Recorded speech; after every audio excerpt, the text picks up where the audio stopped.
Okay, well, thank you, Andrea. And it is so good to be back in Watauga. I tell you what, and just getting to try to start assimilating life, a little bit of normalcy, it feels so good. And you know what, if anything, during this, Texas, our communities, we have found a way that we will prevail, right? Even in the middle of a pandemic. So this evening, let me just share with you. You can take notes in your little spiral-bound booklets. More importantly, there is a lot of information in here. So don't think, oh my gosh, she's going to read all this to us. No, no, no, no, no. I want this to be a dialogue this evening between friends, if you will, as well as the ability that, call it, if you will, for a lack of better words, maybe a resource manual every now and then if you want to pull it out, look at something we covered, or, oh yeah, she touched on that. But as Andrea said, she was one of my star students in the Basic Economic Development course a few years back.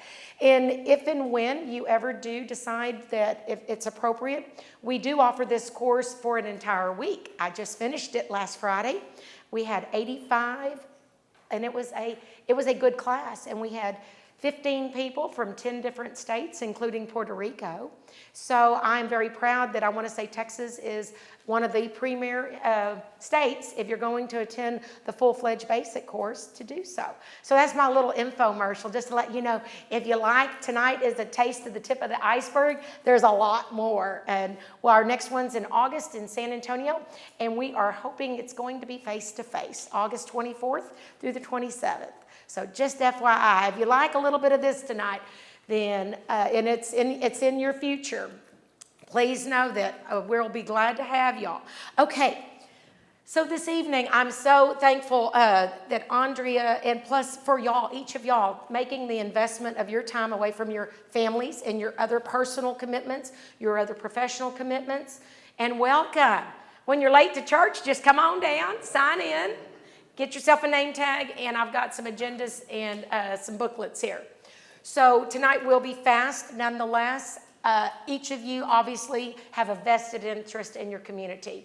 And I can share with you in some of the communities that I work in, it's not always this positive of a showing. So kudos. Y'all are doing a lot of the right things, and you've got your community in the best interest. So we're going to rock and roll. Andrea's already taken care of that. Your agenda this evening, without reading it to you, we're going to be moving rather quickly and quickly, overview of the training. We're going to be touching on everything from what is economic development, what is the role that you play for economic development in your communities. We're also going to be talking about what is the business community, its contributions, along with its interdependence to the city and the EDC. And likewise, we're going to talk about managing effective EDOs, economic development organizations. And last but certainly not least is understanding ethics. There is a major role that goes into when you are a steward looking out for your community. So let's saddle up. We're going to take off here. And so with that, so first of all, and y'all got the answers, but try not to look at them. It's like trying not to Google. If y'all don't mind, y'all just holler them out. How do y'all define economic development? Anyone? It's a free-for-all. Anyone? Come on. It's not painful. Bringing in new business. Great. Anyone else? Oh, I was going to say creating. Yes. Retaining business. Yes, sir. Okay, well, y'all getting the hang of it. There's the official definition: to attract, create, retain, and reinvest wealth. So in a specific geographic area. So actually it's bigger than your community, right? It is. So, okay, now again, don't look at your books. I had these fly in, just trying to get everybody motivated and engaged. Why is it important? Why is economic important to your community?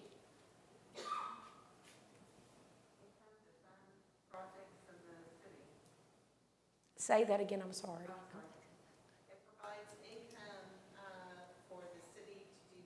Exactly. Thank you, Sharon. Who else? Retain residents. Absolutely. That's right. No one wants to live in a community that doesn't have anything going for it. Yes, ma'am. Economic development helps take the impact of taxes off the residents. Yes, it does. That's right. It's another mechanism to help fund your community and its future. Okay, so here we go. Job creation and industry diversification, business retention expansion. That's huge. We're going to be talking about all of these this evening. Economy fortification, making it stronger. You want to have a strong economy. Likewise, we already heard that, increased tax revenue. All righty. And obviously, improved quality of life. I can share with y'all, I grew up in South Texas. I'll use that as the baseline. And unfortunately, there was no pride in the community, multitude of reasons over the last 30 plus years.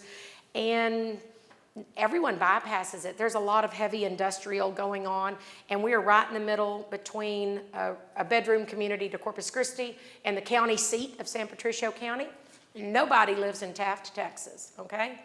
And I even have pictures, but I won't go there. And for me, you know, that's where you grew up, right? That's where your heritage is. And you hate to see that nobody wants to be in that town. And then all the different, not the negative connotations, but it is a lackluster school system, you know, and there's no employers, blah, blah, blah, no housing, all that kind of stuff. So that's extremely important. Okay, so let's step out a little bit. Okay, I just kind of want to get y'all's brains percolating this evening. So what are the trends in economic development right now? And again, some of y'all may be very familiar with this, and I apologize, but just a broad swath, consider it a refresher. So right now, on the global level, back in the day, we knew it as NAFTA. Back in about 95, that was the North American Free Trade Agreement, moving it from Mexico all the way up through the Metroplex, up to Canada. And that just in July, it has been renamed. It just has it took out the free trade part of it, right? So that is such an important tool. And another little trivia. Do y'all know that your area here in North Texas, y'all are considered the center of North America from a logistics standpoint? North America, not North Texas. And so anyway, that right there should also bells should be going off and going, now I see, you know, suppliers, you know, you get to the middle of North America, you can go to the East Coast, West Coast, it's about the same amount of time, as well as then you're already halfway up to Canada. So anyhow, just that is a very nice strategic, it is a natural asset that y'all possess. So always try to build off whether it's a natural or an acquired asset. Anyway, I'm sorry, a little trivia, but I think it's exciting for y'all. So obviously, then we have the Central America Free Trade Agreement, and they added the Dominican Republic. It just used to be CAFTA, but then they brought in the Dominican Republic. So we all know it's about trade. And so I smile. So who can tell me the World Trade Organization ensures trade flows efficiently, seamlessly? What is going on right now? And everything's log jammed over many, many, many millions of miles away. You got it. That's right. And they're working on it, right? Oh, it's out. Okay. Then this morning it's free. Okay. Well, then I missed that. So yeah, so we all know we're going to feel that. That's, you know, part of that world trade. And anytime something gets jammed up in that supply chain, we all feel it. So anyway, those are some of the trends on a global level. I mean, it's all about maximizing our economies of scale. And y'all are in a perfect area. You're in the center of North America. I think that's just pretty cool. All right. And so another trend in economic right now is benchmarking your communities. And what does that really mean? You're measuring your community's performance and how well it's performing to others, because that is what your site selectors are looking at for any industry that may be wanting to come this way, or even your existing industry if they want to expand. So just know they're looking at everything from micro, macro indicators. They're looking at what is your unemployment rate in your county, what are all of these other, you know, what is the school system like, believe it or not, even though that sounds like, because we know employers will not ask their employees to move them and their families if they have children and it's not a strong ISD. So anyway, those are some of that. And then regionalism. Although we are Watauga, we are one Watauga. Y'all know this. When y'all have industries that are looking around North Texas, we'll just keep it a broader level. They don't go by that, oh, Now we're in North Richland Hills. Oop, now we went across the railroad tracks and we're in Haltom City. Is that the way you say it? Haltom, I'm sorry. I knew that didn't come out right. Anyway, Haltom City, they're looking at you as a region for your talent pipeline. What skills and what does your workforce have that they can just utilize and tap into immediately? So those are some of the trends in economic development. Just be cognizant. I know it's all about taking care of your own, but when the opportunity presents itself, work with those sister communities, those sister cities to land a bigger project. Because believe it or not, even if it doesn't come right into center of city Watauga, y'all will still benefit. I mean, you've got individuals that live here. So this is their home, but they may just work, across the street, if you will, or, down the road, still in Tarrant County. So it's still a big win when you can partner with your sister communities on the bigger types of projects that are coming in. So, all righty. Did that make sense, kind of, sort of? Okay. All right. So, I already gave the first one away. Don't look in your books. Y'all just start throwing them out there because we got a lot of info, good info to get through tonight. What are some of the roles of an economic developer? Come on. Event planner. There. Oh, that was original, Christy. I cheated.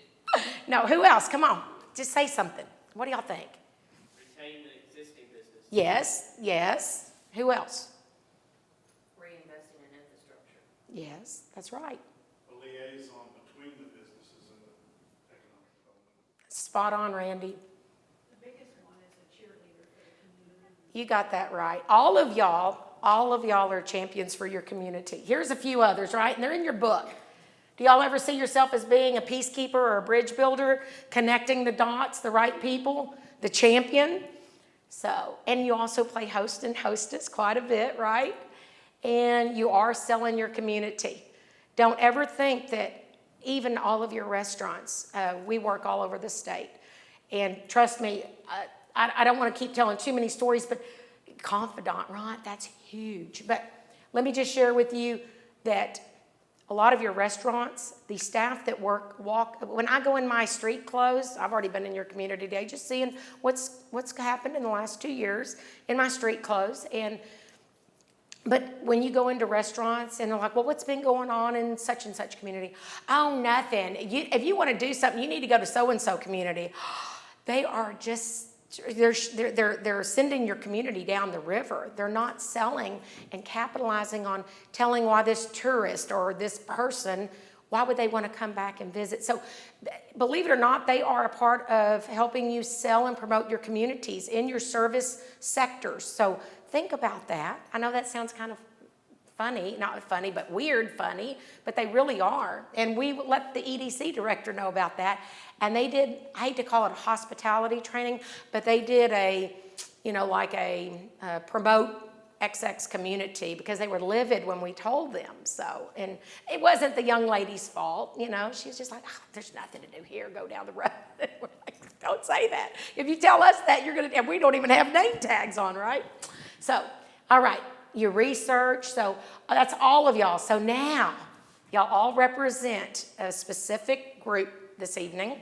So y'all throw out, what are some of the roles of boards and councils? Leadership. Yes, ma'am. Anyone else? Yes, okay. That's right, that's part of that policy making, oversight. A go-to person. That's right, go-to. That's right. You're considered as a resource allocation, right? From funding, in other words, what kind of funding can you leverage?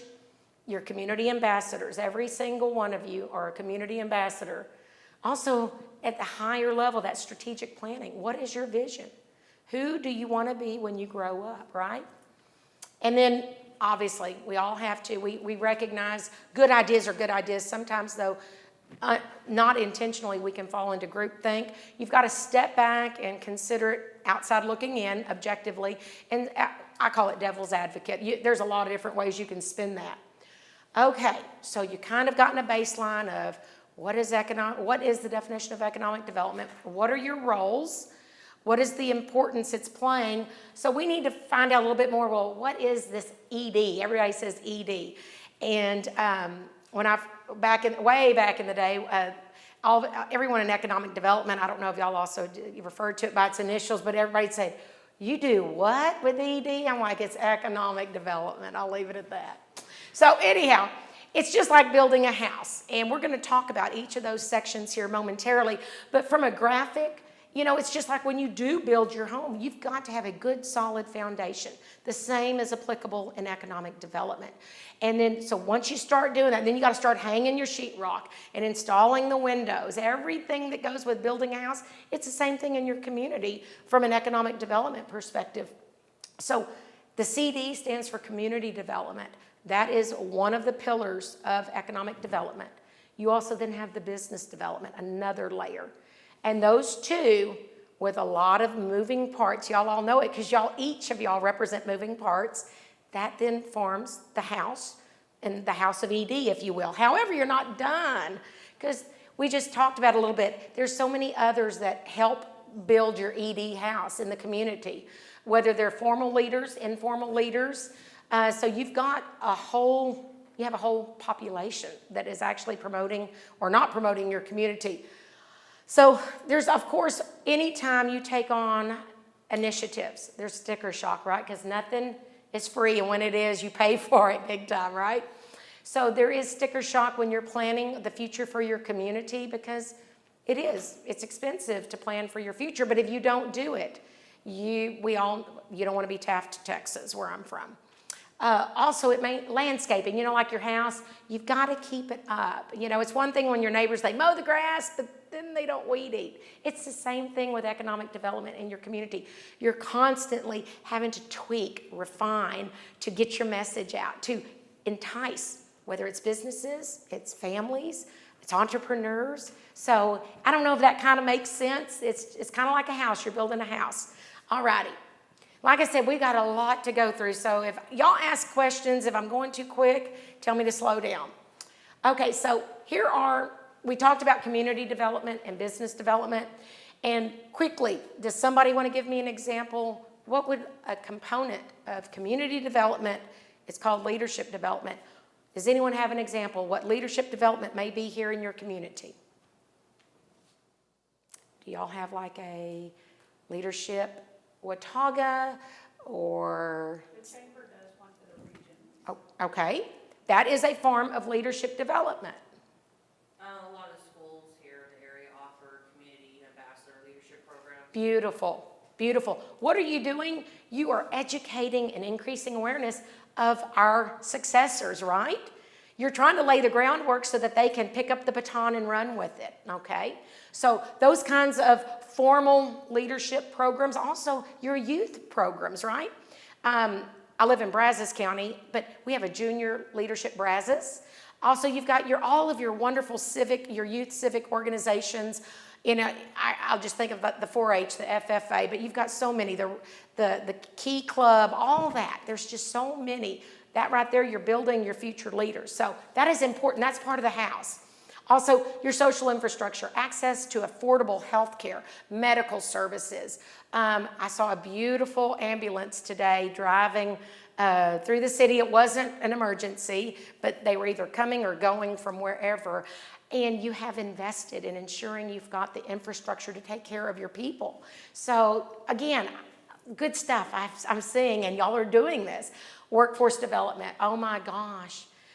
Tarrant County targeted occupation lists right now. It's all about aerospace for the next 5 to 8 years. It's also about healthcare.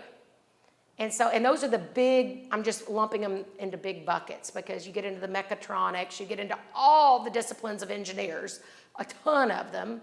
So if anything, you know, y'all are attracting an entirely different level of that talent pool that is required. That's a good thing for Watauga. That is a very good thing. But you can't stop. And it does start in your schools here locally. Y'all also in Tarrant County, y'all may already know this, and I'm preaching to the choir, you also have a very active CTE program that was a spinoff because of the Aerospace Consortium that exists. And with Tarrant County Workforce Solutions, they have monthly meetings, and they are now trying to get into that middle school, junior high level, and also increasing that exposure into aerospace or into the healthcare. And so y'all got a lot of good stuff going in Tarrant County. I work with all 28 workforce boards. Oh my gosh, y'all got some good stuff. I know, granted, you're like, well, I'm just used to it. I didn't know it was so awesome, But when I get that different lens because I do work in the other areas. So y'all got strong workforce development, and that does drill down to your schools. And we always know that's a continuing target that you've got to be focused on, keeping it improved. The pandemic did not help anyone, nation, throughout the nation or the world. But get back on the saddle, and you got to keep driving for that. Obviously, your physical infrastructure, that's your water lines, sewer lines, all of that. So that's that base layer of your house. It makes sense. Y'all know it. Y'all just like, I didn't know it was called these names, right? And then on the business development, everyone always thinks recruitment and attraction is so sexy. It is. But tonight, I'm going to be more focused on taking care of your homegrown, your business retention and expansion. And I'll just go ahead and hit it now. Trust me. Your community is just like, oh, we would like to get a blah, whatever the industry is. Well, before they ever even call you, they will have already been reaching out to find out, hey, how does Watauga EDC in the city, do they take care of y'all? And if it's one of those, well, we did a grand opening, cut the ribbon, and they've never heard from y'all again, they're like, well, they don't even take care of their own. Why would we want to go into a community that doesn't even take care of their existing companies? And unfortunately, that happens because there's always this, we want the next whatever. And even though big box are on the decline, we want the next big box X versus let's grow our existing whatever it is, our service company.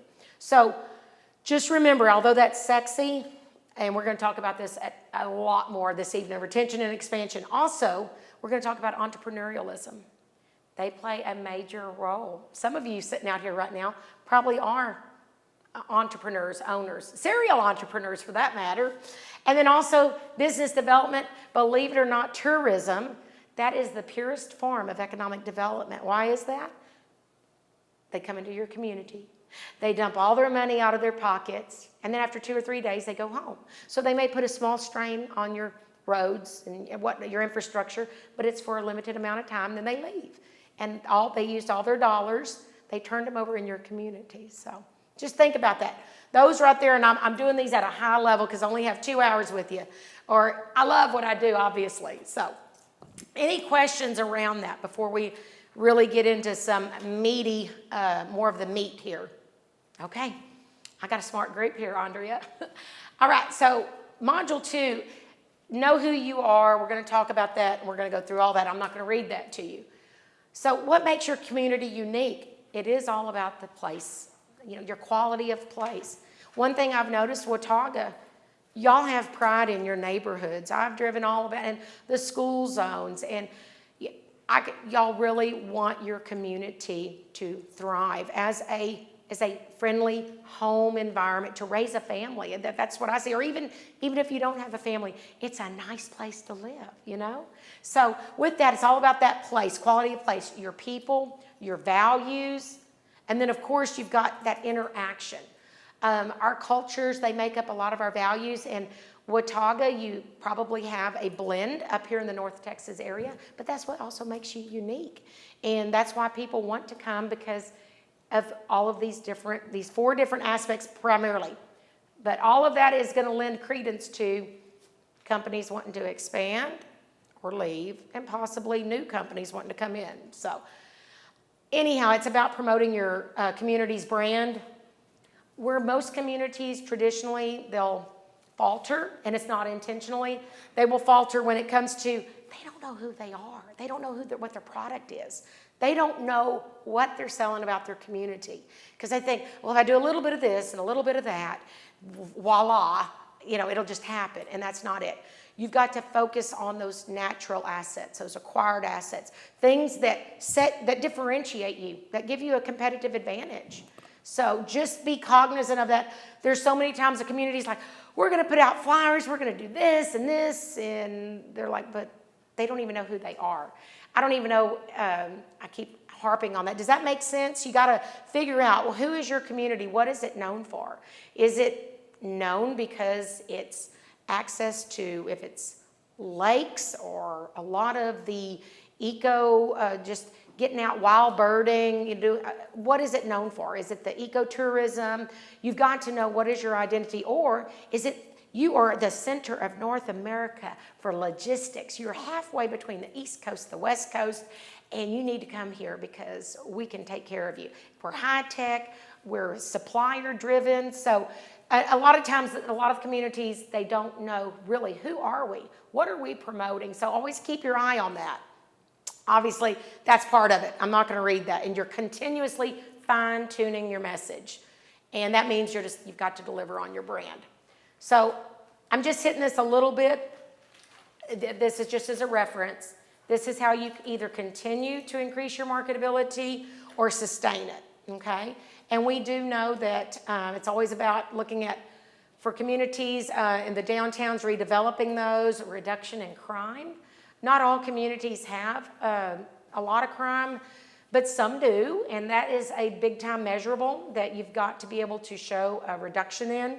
Obviously, building industrial parks or shell buildings, and I'll get off of this, but I'm from the country, and I can't tell you how many communities I drive through. Future home of blah, blah, blah EDC, and it is a cow pasture with cattle.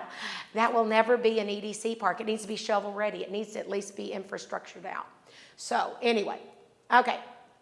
We're going to now switch into taking care of your homegrown. We're going to talk about taking care of your community businesses. So I'm back to asking y'all the questions again. Who is a target customer? Who is the target customer that's what we're driving home to. So for this exercise, anyone, name a local employer. Target, okay. What are the characteristics of Target? Name some characteristics of Target. Yes. Yes. They take care of their employees, they pay at higher wages. Exactly. That's good. These are all good, okay? Why would you want to retain them? Y'all have just hit on some of that as well. You see how they're kind of, well, they're all interdependent. And so why would you help them expand if that's a possibility? Yes. Why would you help them expand? Andrea said to bring more jobs. Yes, yes. It sounds so elementary, I know that, but a lot of times we forget that our existing businesses, let's tap into that resource.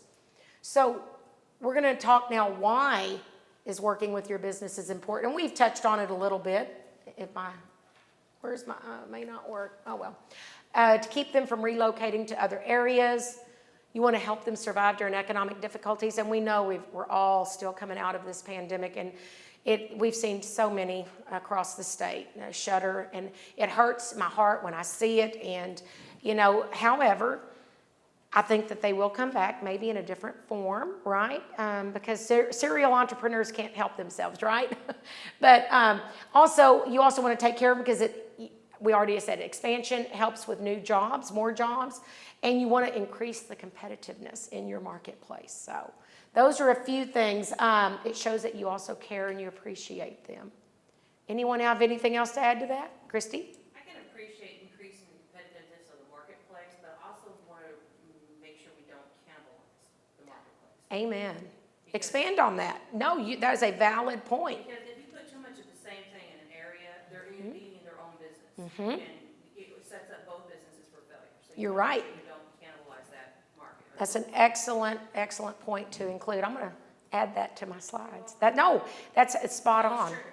That is spot on. That's why you see somebody that fell because they'll literally go into a place where there's like an abundance of that same product, and you don't want that to happen. So. That's right. No, it's saturated. Well, I understand what Christy's saying. The city and the Economic Development Corporation and the E&Z don't have as much control over that as the general public thinks that they do. Because if somebody owns that property and it's already zoned for what they want to put there, then they can put it there. Right. They don't have to have the approval of the city to do that. So we don't have complete control over who does or doesn't locate in Watauga. That's true. and where they That's locate. true. That's true. So I don't want to give the public that A misperception, right. Has, the ability to control who goes where. No, thank you for clarifying. Absolutely. That is correct. So, Not everybody comes to us with their business plan. yes, we're going to get into that in a moment with entrepreneurs and small businesses. If you can't grimace when they're at the meeting, I know. I know. And that's just it. Entrepreneurs, they don't suffer fools easily, but they refuse to ask for help. A lot of them do.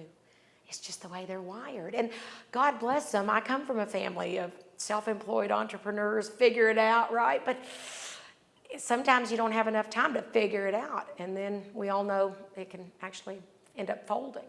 So, okay. Now this is good. Good. Thank y'all. I like the participation.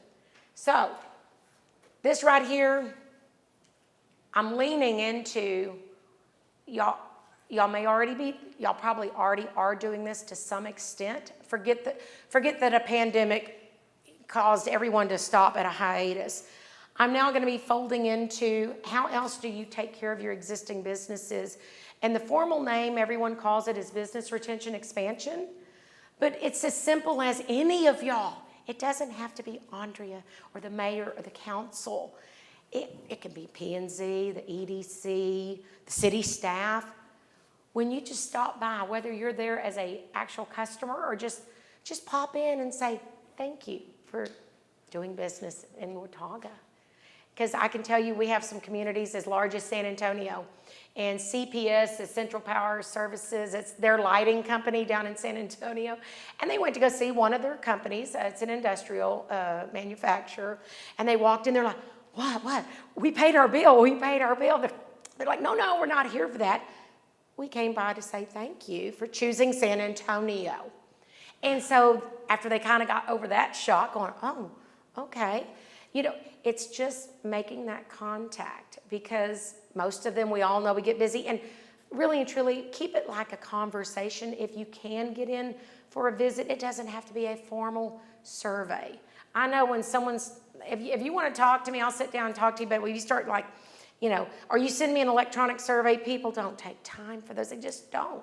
But if you can find a way, maybe once a quarter or at least at minimum twice a year, pop into all of your businesses. Yes, ma'am. In the restaurant industry, we call that table touching.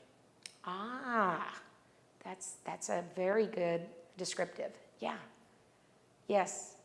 So, and again, Andrea, feel free to jump in. And any of y'all on the EDC, if y'all are trying to do some of those things, again, this is a bad timing because the pandemic has halted everything that we know. We didn't let that stop us here in Watauga. Good. We visit the businesses every month. Excellent. A minimum of 10 businesses, but usually about closer to 15. Wonderful. Mayor, myself, the police chief, and the fire chief split them up, and we go visit a business, actually multiple businesses every month. So Kudos. those business retention visits. Yes. Yes. And I agree with you, and would love to have the council members and the board members that want to get out and do Yes. that as well. But I just caution you not to fall into the trap of trying to solve their issues. She just, Probably yes. answer them incorrectly.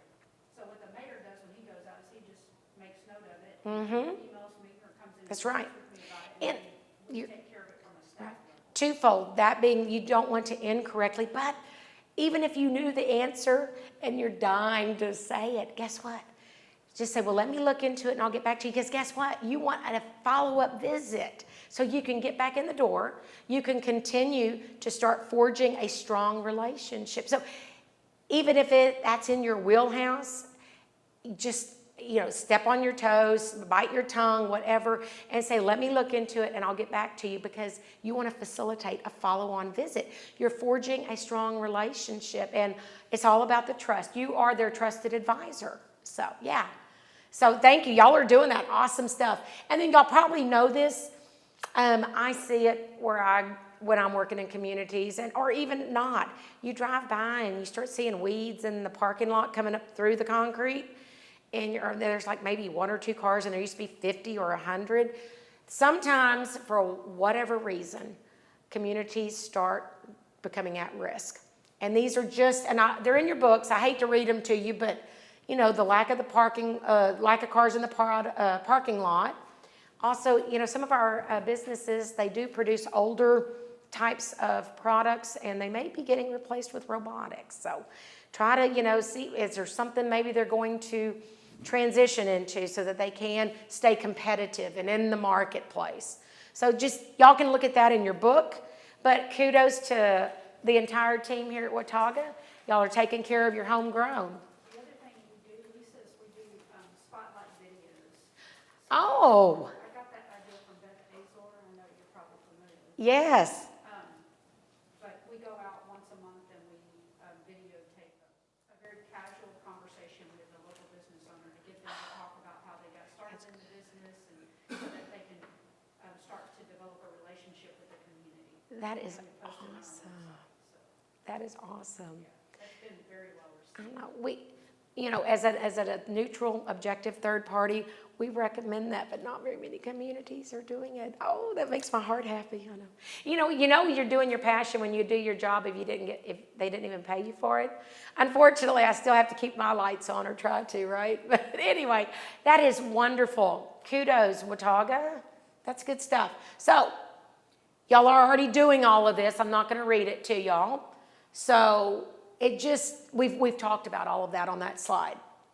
So, right here, and this starts leading into some of our entrepreneurs and the smaller businesses.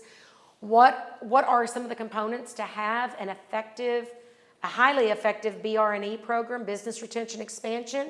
You want to assist with business plans and resources. Have any of y'all done any of these? Because I know I got a lot of material to cover and it's 7:20.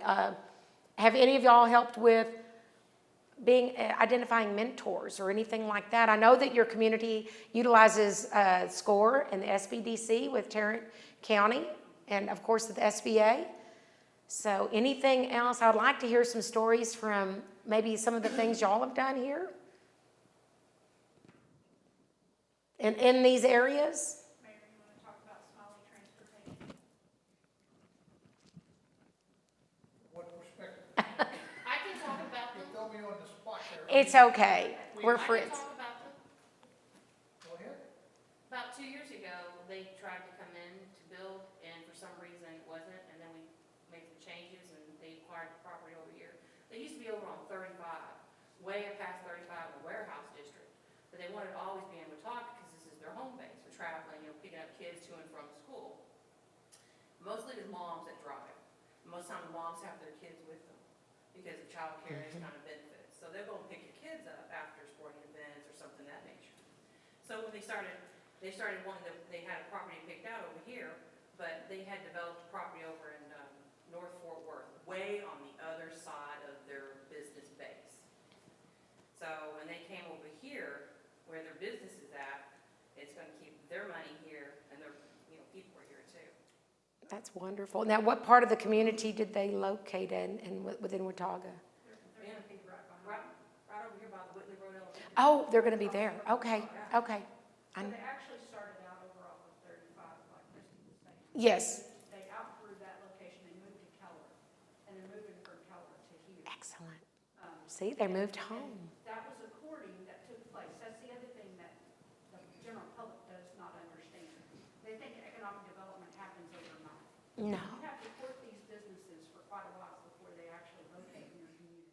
that's right. It's not something that happens, like I No. said, overnight or even in a year's time, No. a lot of times. So what people don't know is that they looked at multiple sites in Watauga.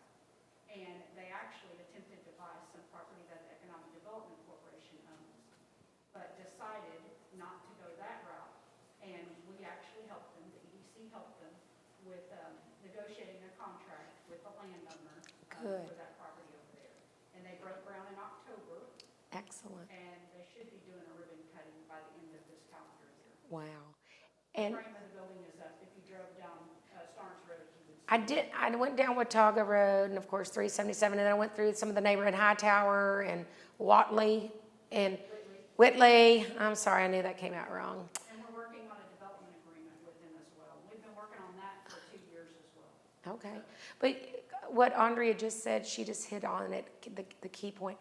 It's not an event, it is a process. It takes years. Because what are y'all each doing? You're reaffirming that they can trust you, that you are going to be with them through the good and the bad, through the thick and the thin.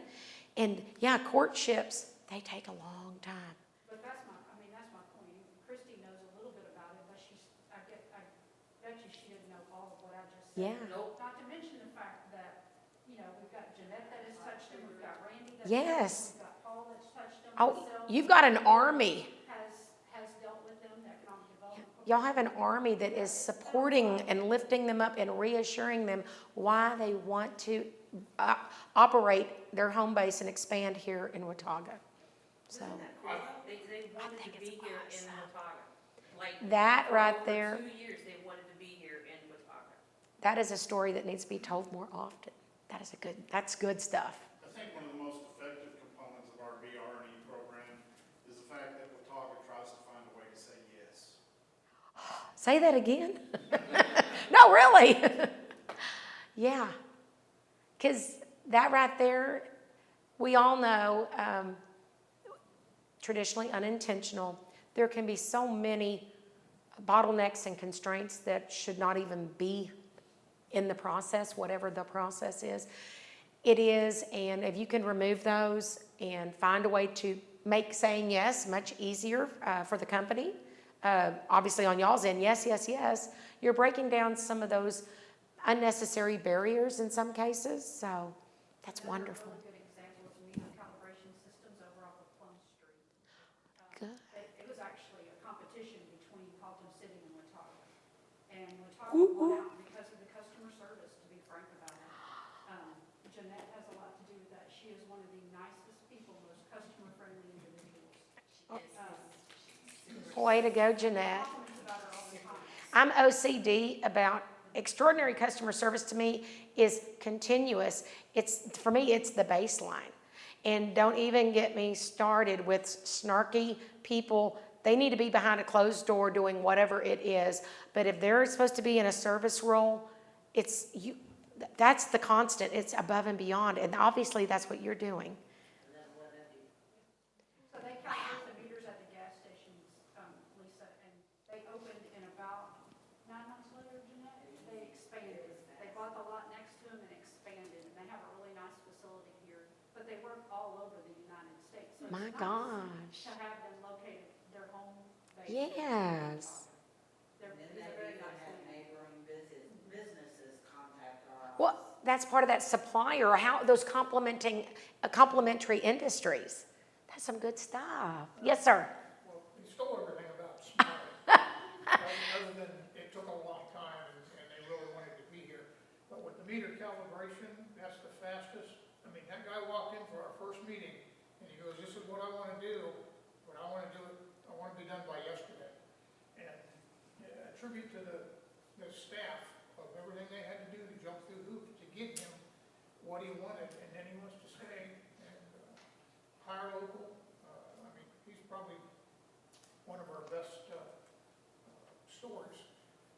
And then you're talking about business resources and the mentoring.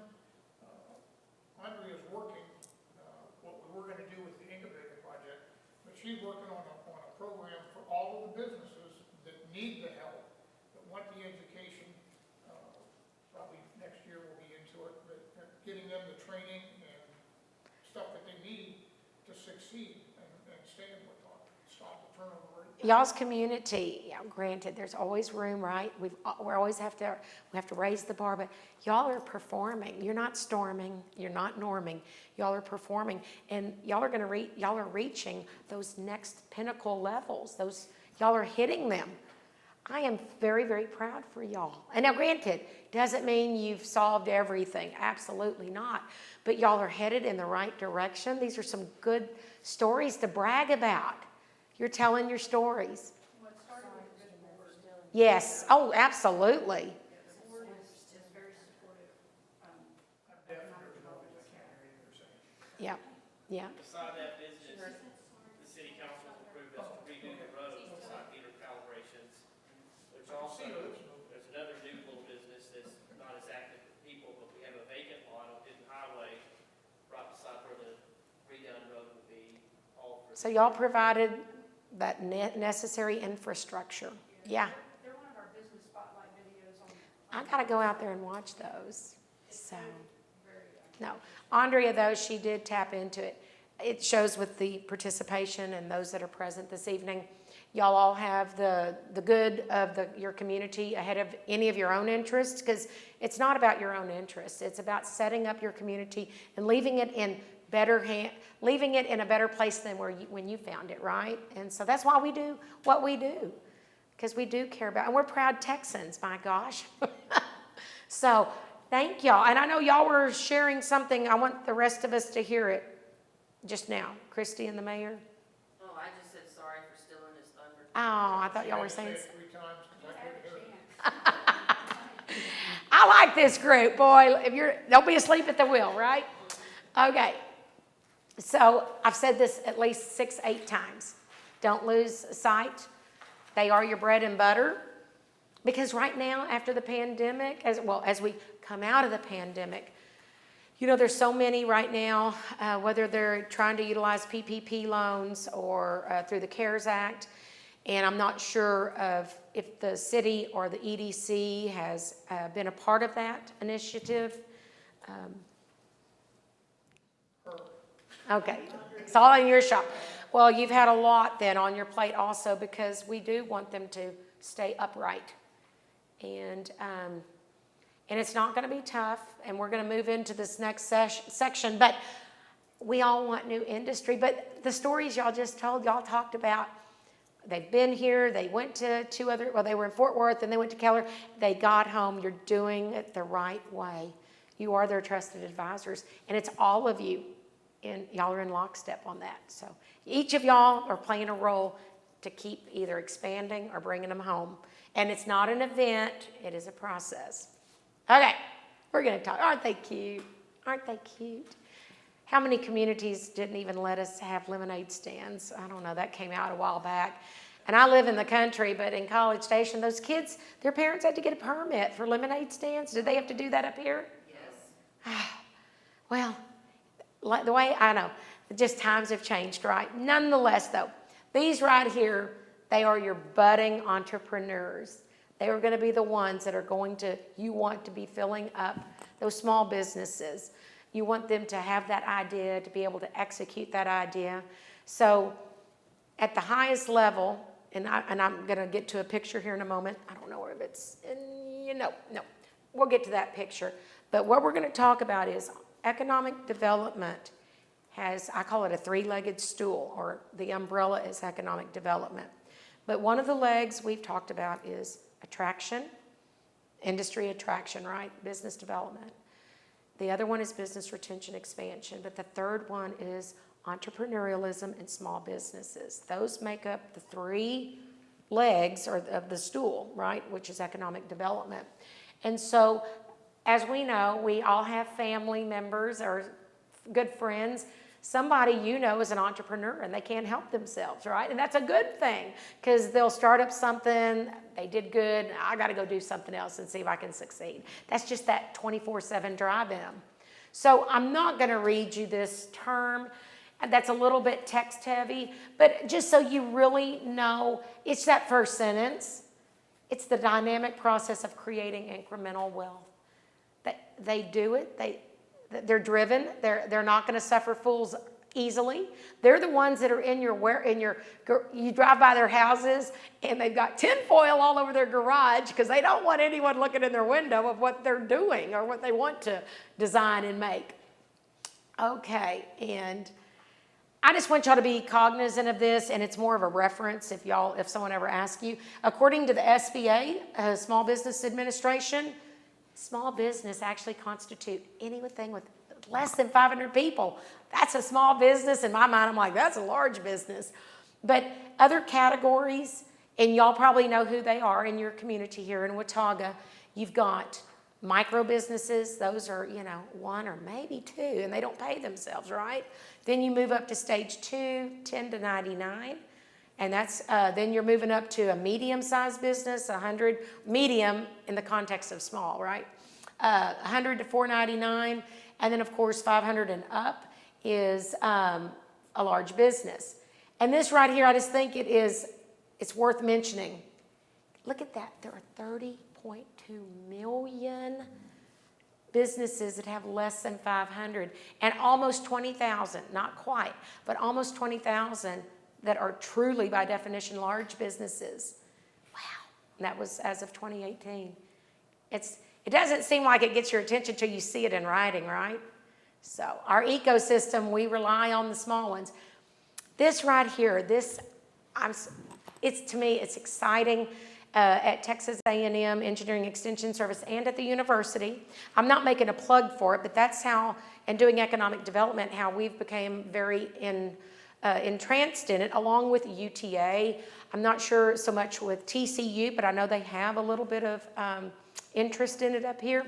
We have tech commercialization, right? And we also at TEEX have the Product Development Center. And that really is where you've got these entrepreneurs, they may be in that incubator phase saying, go get me some market intel. Is there a need for this? Is there a problem? We want to solve it, right?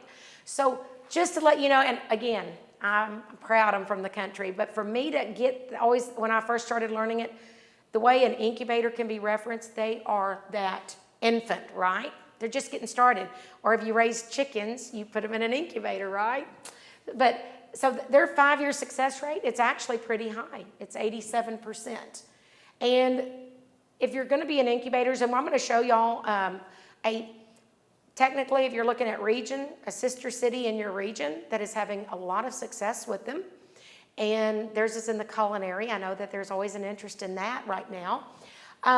But I wanted y'all just to have this so you can reference back to it, because when people start throwing out incubators, accelerators, they have a lot of the same functionality, but they're targeting that small business startup at a different level where they're coming in at. That's really what it comes down to. And they don't have to have a specific time limit. If you're just getting started and you can go into a shared workspace or something to that, and they may have mentors from SCORE. They may also have even angel investors, and they may be able to help you host an event. And I saw something from Elon Musk about entrepreneurs, and I had to take a picture of it. I'm going to find it in a moment. I can't believe I forgot until right now. Anyway, this is so about entrepreneurs and startups. So anyhow, and accelerators, those are your adolescents, right? They're a lot further down the line as they are bringing their business online, or that idea. So accelerators, let me see here. I'm going to start. Okay, well, I'll get there in a moment. We're going to talk about some of your accelerators here. You have Fort Worth Tech Fort Worth, and they're in conjunction with UTA. And also, you've got Redbird, and I'm jumping the slides here in a moment, but we're going to talk about all those. These are your definitions, okay? I get excited, I apologize, I get ahead of myself. And then the co-worker space, a lot of times people they need to have a place to be able to do printing and maybe some back office, payroll, things like that. And then special community-sponsored business development. This can be y'all. You don't have to be a true incubator associated with the university or an accelerated associated with venture capitalist or anything like that. You can also come under the guises, and they call it special community business development.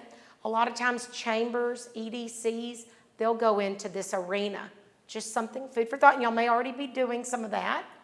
So entrepreneurs and small, we all know this. Your community is not exactly the same as as any of your communities here in Tarrant County or over in Dallas County for that matter.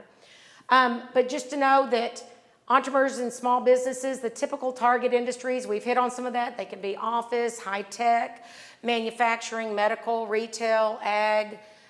They can also be focused on retirees, education, or even tourism. So anyway, this is a question. It all comes down, how much emphasis and resources do you want to apply towards your entrepreneurs and small businesses? And I'm opening it up to the group. I'd kind of like to hear, before we go too much further, what is out there that may be going on right now from some of your startups here in the community? Or just the ideas. Maybe y'all are tossing around the ideas of them.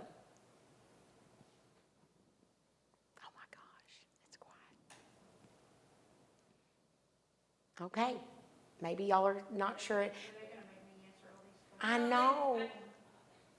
Go ahead. I know that to help transition, entrepreneurs who are starting up in the infant phase. And Yes, to take ma'am. them to go to brick and mortar, but brick and mortar here in our city. Okay, You know, excellent. and That's what good. we're working on. That's good.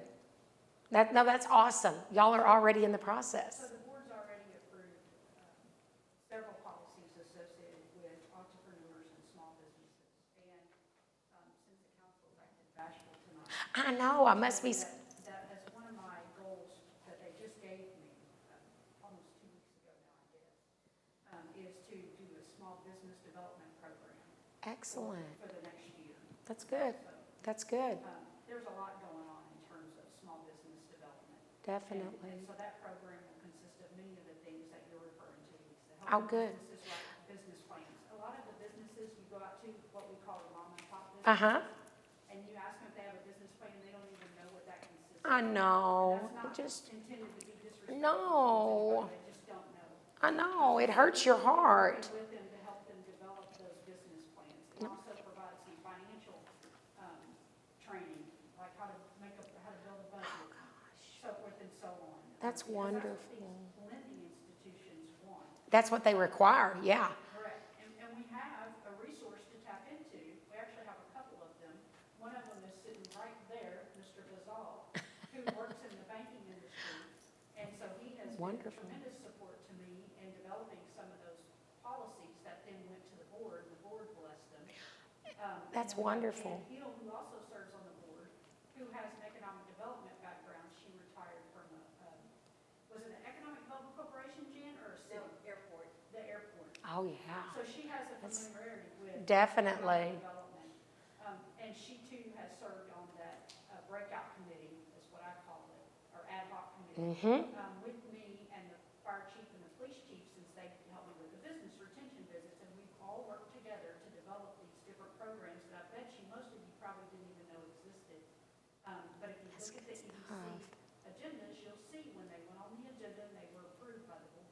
Good stuff. They were specific to the incubator, but they were written such that they can now be adjusted to be utilized in many capacities. You've just at least laid the groundwork so that you can tweak them to what they need to be. So AJ, you've been so quiet. So in your profession, oh, and well, yeah, Shania, y'all, what is it? Did y'all have some, what were some of y'all's credentialing when y'all were looking at setting this up for the small businesses, since that is your realm? Now, Shania, do you also work in with lending and financial institutions? Oh, you're on the board. Okay. A lot more credit. She did a lot, the bulk of it, but as far as lending is concerned, it's just parameters, what would banks look for? Not to practice on a loan, but to actually write one up. Absolutely. There's only a limited amount of time Yes. that any deal is going to get looked at. Yep. And if folks like the city is involved in helping put together a package before it even comes in, A, it makes the prospect look credible, and B, it may get him across the finish line rather than getting some Yeah. advice and then. And I'm not going to put you on the spot. I don't know if it still happens. One of my colleagues, he used to work in Laredo, and when he was in banking many, many years ago in the 80s, he's retired now, but he told this story, and I can just see it. Someone came in, they had a great idea. They had a phenomenal idea, and he said that, ultimately, I've got this idea and I just need to get a loan so I can start it up. And so at the time, my colleague John goes, well, what is it? Well, I can't tell you. Well, how am I going to give you a loan if you can't tell me about your idea? Well, you might steal it. Well, so-and-so, I can't help you unless you tell me about your idea, right? So the man walked out, and to this day, John would always say, I'm sure up there on the top of his garage shelf in that shoebox that he brought in, it's probably something that changes the lives of everybody, right? But I don't know if you ever run into that where people are so protective of what their idea is, and if they don't have it patented, right, then they're scared it'll get out. I don't know. That's when you offer them a confidentiality agreement. Absolutely, absolutely. That's what we do with Smiley Transportation. They wouldn't have been willing to come forward That's good. If we had. Absolutely. Yeah. I think it's more about execution. They may have a great idea. True. And we agree with them as well. True. Emotionally, we're 100% vested. Yes. When we're writing it on.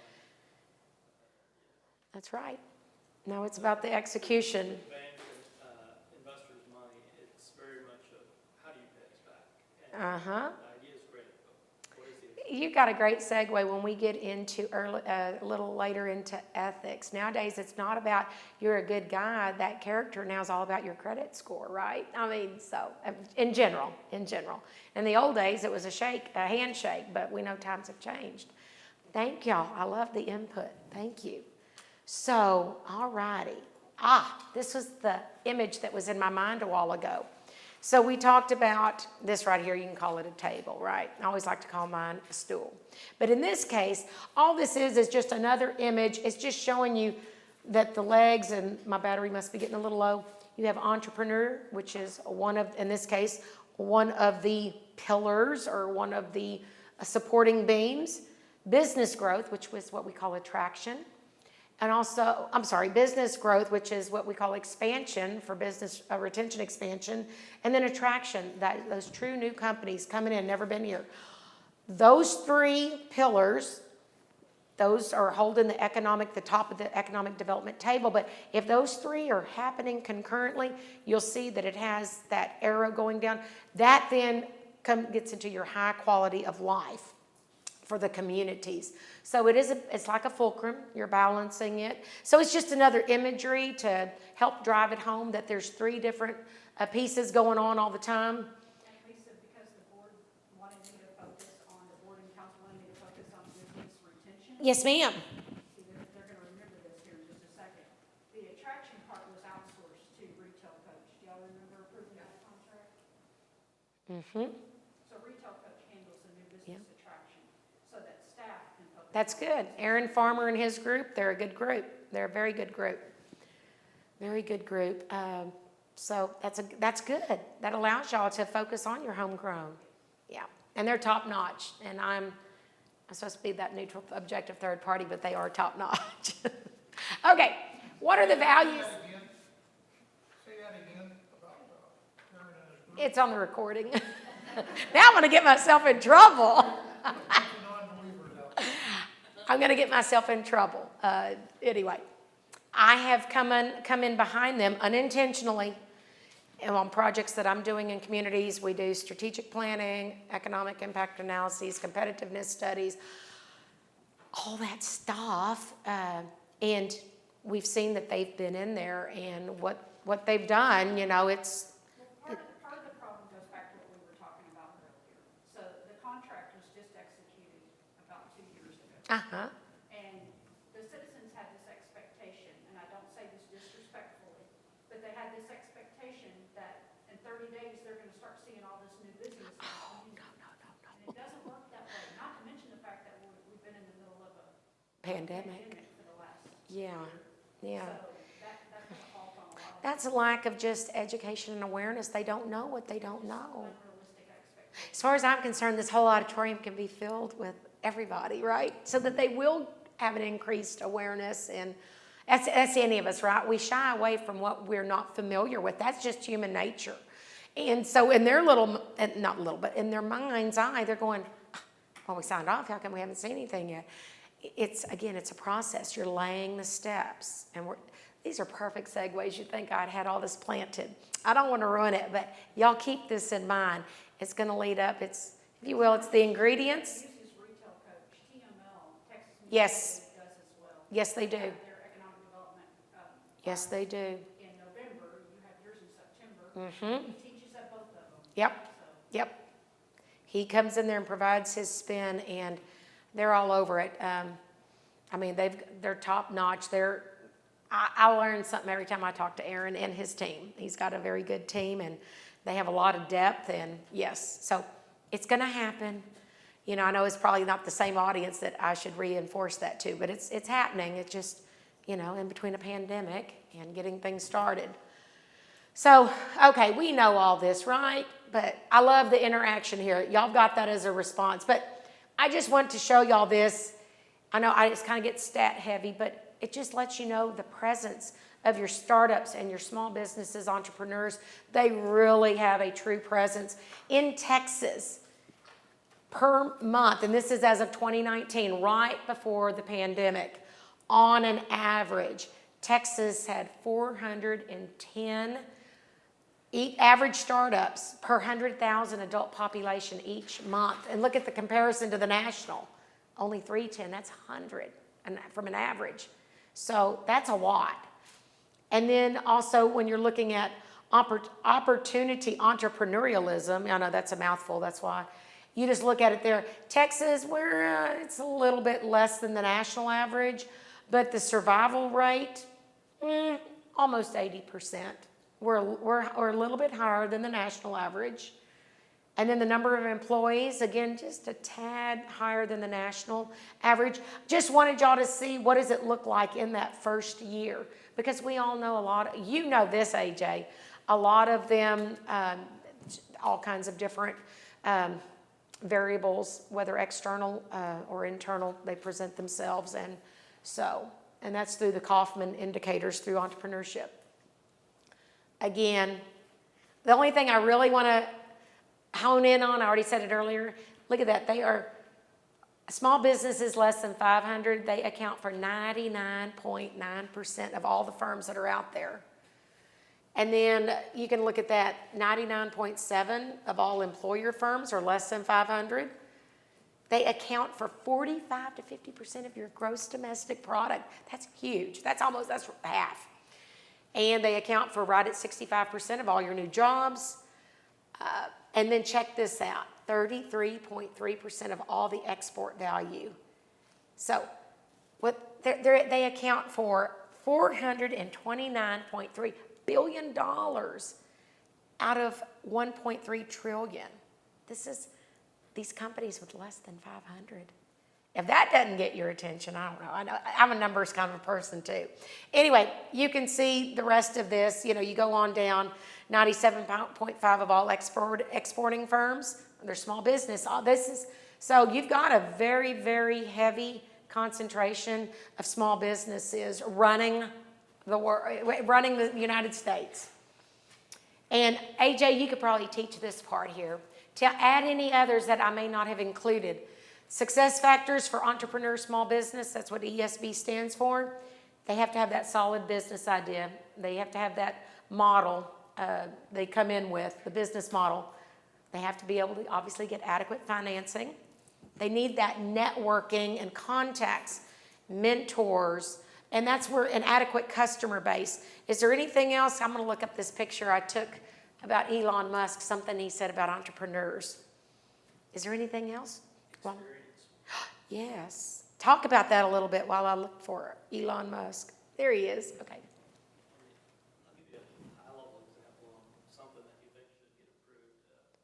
I see doctors almost weekly basis.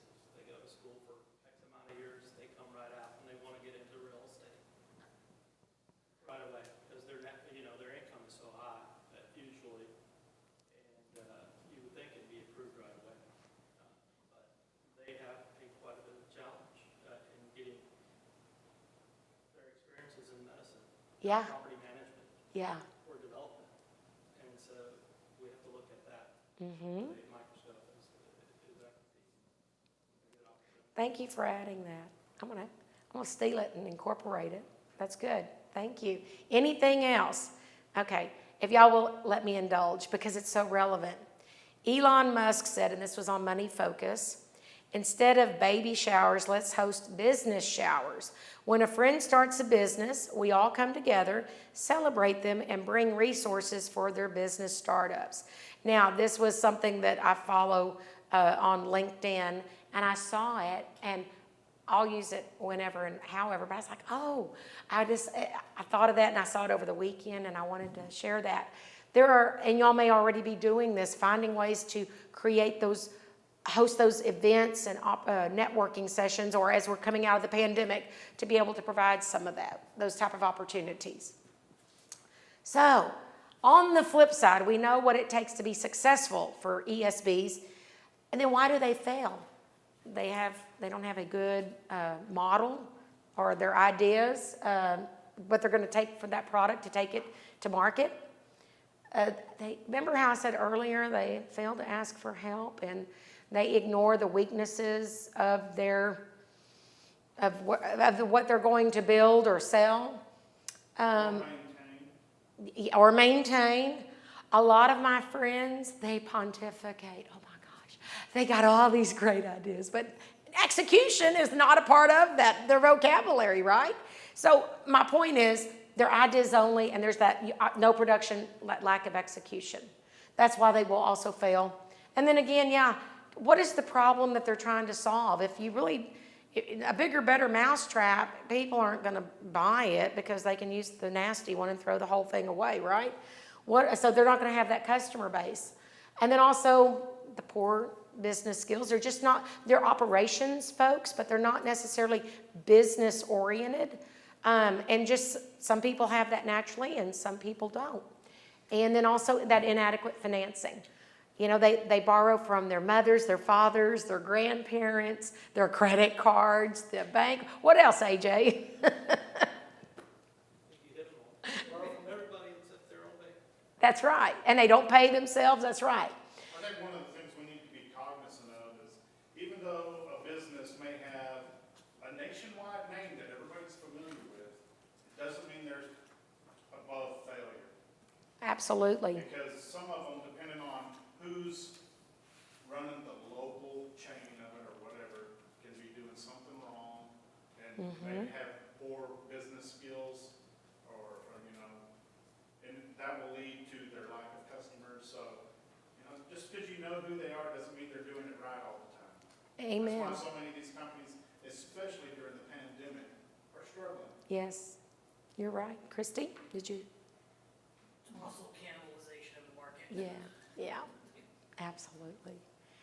Okay, let's talk about, I know that there's so much right now going on in the way, because the pandemic has spurred this. And so out of, what is it, necessity creates innovation, invention.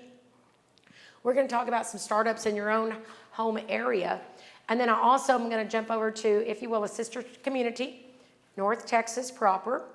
And y'all have a lot of similarities, and it has worked well for them, because I just heard about this. It didn't, the 2 or 3 slides didn't make it into y'all's books, because I just heard about it on Friday, and I'm like, oh, I got to talk about this on Monday, and the books had already come back from the print shop. So, okay. Remember earlier, Elon Musk said it, you know, host informational events to help identify and encourage your startups. And then the resources, I'm not going to read these, but again, you've got a whole litany of them in addition to your financial lending institutions. Y'all have your SBA, and I've seen it on y'all's website. Y'all have some great information of where small businesses can go to look for, or businesses. Also, your angel investors, venture capitalists, you know, they all want some equity in that stuff, right? Because they're going to, at some point, flip it. And then, of course, in some cases, you got your community banks, your special community banks, and then your TDA and the Texas Manufacturing Assistance Center. And up here in the DFW, the Metroplex area, Texas Manufacturing Assistance Center is co-housed. It's a part of the UTA University, their system. And just like we have TMAC, and we're affiliated with Texas A&M, and it's housed at TEEX. And so they have all of the Metroplex on the outer rings, and we have everything like from Paris over to Texarkana, all the way down to Matagorda. And then, so anyway, my point is there are all sorts of resources when it comes to these startups. And these are just a few. But here in your backyard, and I was talking to one of my friends who does a lot of work in the Metroplex area. The Tech Fort Worth, it is a collaboration with UTA and a bit of TCU, and it is a startup incubator, accelerator, and an entrepreneurial community, and it is tech-based. And they were founded in 1988. And then there is a Red Worldwide, and it is affiliated with UTA, and they're also housed in Fort Worth. Y'all may know about them. And they primarily focus on product development for manufacturing. And then over in Dallas, they have Tech Wildcatters, And it is a 12-week accelerator program, and you have access to your venture capitalists and your angel investors. And then there is also the North Texas Health. I was told that there is also for the medicine, and they gave me the website, and I never ever was able to find it, but when I find it, I'll send it to Andrea, and their focus is in the healthcare area. But the culinary, what we're going to go over next is going to be that just the pandemic caused so much of a startup with your food trucks, right? And outdoor eating. And even before the pandemic, a lot of the communities I've worked in, they have the culinary incubators, accelerators. And so I really think it's found its own marketplace now. And y'all may have some already here in y'all's community. Okay, good. Maybe y'all already have, y'all are saturated with them. I'm not sure. I wouldn't say saturated. Okay. But we do have. Okay. Well, let me indulge you some more. But also the mentorship, y'all already know who SCORE is. They love helping startups. They're retired senior executives, right? They love that stuff. And then the network, again, hosting events for your startups when and where appropriate, giving them that access to be able to network and forge new relationships possibly, and to help them open the door for themselves. So over in Denison, about an hour and a half away, my good friend, William Myers, he is VP over their, it's called it's the Denison Development Alliance, and he does everything that relates to all sorts of, I want to say it's business attraction, but he and I were visiting as of Friday, and check this out. Y'all may have already heard of the Rail Yard Incubator in Denison. Is anyone familiar with that? Yes, no, maybe not? Okay. Well, they call it TRI-I, but it stands for the Rail Yard Incubator. And they took some now they're true downtown, they took some of those old buildings, and part of their downtown Denison vision was they needed more dining options in downtown Denison. And they're about the same size y'all are. Y'all are right on the cusp of what, 26, 25? Somewhere in there? They're right on the cusp of 26 as well. I mean, y'all are similar in that respect. And you're not that far away if you ever want to pick his brain. I told him I was going to be visiting with y'all, and he said, yeah, call me anytime. Tell him to come over. He'd show you around. So it just shows you what they went through over the last 5 years or 6 years. From 14, they created their vision. We're going to talk a lot more about that here in a moment. And then they got down into, they created the grant. And okay, so all that, boom, you can see that because I see it's already 8. Here's a before pictures of the first floor. Look at it now. Oh my gosh, it's pretty sexy, huh? So this was before, and this is after. And then this is their food vendors from the entrance, and then this other picture on the right is food vendors from the back. So just to let you know, they've got it going on, and y'all may already have something like that similar here, and I just have not, I was not successful in locating it. That's brick and mortar style. Yes, so on the accelerator side, Denison Development Alliance, you know what they did during the pandemic? They provided grants to help their existing businesses to get their websites up to speed to market e-commerce. Now, so that's just something else. And all of those details, if y'all want to read about them, is on the Denison Development Alliance website. It goes into a long, and it talks about, you get the testimonies from each of the several business owners. I encourage you to look at it. And Andrea and the council and the boards and the commissions, if there's some other things y'all are doing, I know I don't know all of it, but this is where it's continuing to head, and obviously y'all have gotten your feet wet, right? Yes, the board approved the purchase, and the council did as well. Okay. Blue Dot Technology. Oh, okay. Which is an open face software. Uh-huh. Where the businesses can go upload their restaurant, their menus, and map Nice. their location, put all kinds of information about their business, pictures, whatever they want out there. And Excellent. Brad and I have done the work, Brad's doing the filming, have done the work on the back end with the programmers of the software company. Wow. And that should launch this week, actually. That's huge, since we all know everything's a modified dining and you scan your URL code and all that stuff. Excellent.